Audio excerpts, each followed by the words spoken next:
अस्सलाम वालेकुम व्यूवर्स, आप देख रहे हैं हमारा यूट्यूब चैनल। आज हम आपको बताने वाले हैं कि नवाज शरीफ के ऊपर लंदन पुलिस ने बहुत बड़ी कार्रवाई करने का फैसला कर लिया और नवाज शरीफ को बहुत जल्द गिरफ्तार किया जाएगा।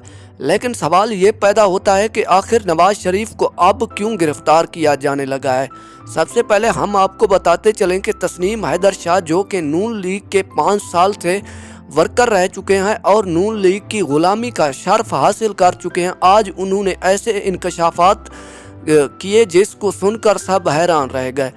तस्नीम शाह का कहना था कि अरशद शरीफ का जो कत्ल है वो नवाज शरीफ ने करवाया है और नवाज शरीफ ने ही किराए के कातिल बुलवाए और नवाज शरीफ ने ही शूटर्स बुलवा कर अरशद शरीफ का कीनिया में बेदर्दी से कत्ल करवाया। इसके बाद तस्नीम शाह का ये कहना था कि ये जिम्मेदारी दरअसल मुझे सौंपी गई थी, लेकिन मैंने ये बात कहकर इनकार कर दिया था कि मेरे पास शूटर्स नहीं है। तो इसके बाद किसी दूसरे नून लीग के वर्कर ने शूटर्स का इंतज़ाम कर लिया था और अरशद शरीफ को शहीद करवा दिया था। इसके बाद इमरान खान पर होने वाला हमला भी नवाज शरीफ ने करवाया। ये सब बातें तस्नीम शाह ने आज ही इंकशाफात किए हैं। इसके बाद तस्नीम शाह ने ये कहा है कि मैंने लंदन की पुलिस को नवाज शरीफ के बारे में तमाम तर करतूतों के बारे में बता दिया है। इसके बाद उन्होंने कहा कि मेरे पास सबूत हैं, वीडियोज़ हैं, फ़ोटोज़ हैं और मैं सब अवाम के सामने पेश करूंगा। और नवाज शरीफ के ख़िलाफ़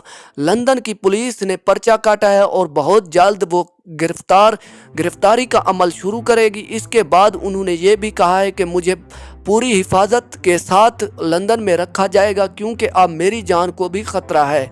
इसके बाद तस्नीम शाह का मज़ीद ये भी कहना था कि बहुत जल्द पाकिस्तान में बहुत कुछ बदलने वाला है।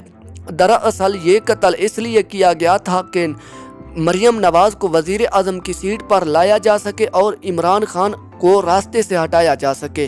अरशद शरीफ का कत्ल भी इसी हवाले से था क्योंकि अरशद शरीफ बहुत सच बोलने वाले सहाफ़ी थे। इसी वजह से नवाज़ फैमिली इस वजह से परेशान थी। Thanks for watching. अल्लाह हाफिज़।